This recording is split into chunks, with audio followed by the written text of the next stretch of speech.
பயமுள்ள ஆவியை எடுத்துவிட்டு பலமுள்ள ஆவியை தந்தவரே.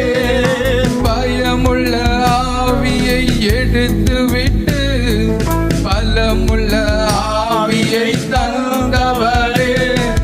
பரனோடு என்றும் பரிசுத்த வாழ்வில் பாடி நடந்திட செய்தவரே.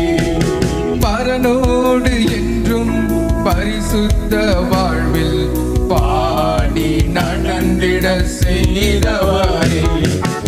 அப்பா நம்மோடு பேசணுமே, சத்தம் என்னை தேற்றிடுமே.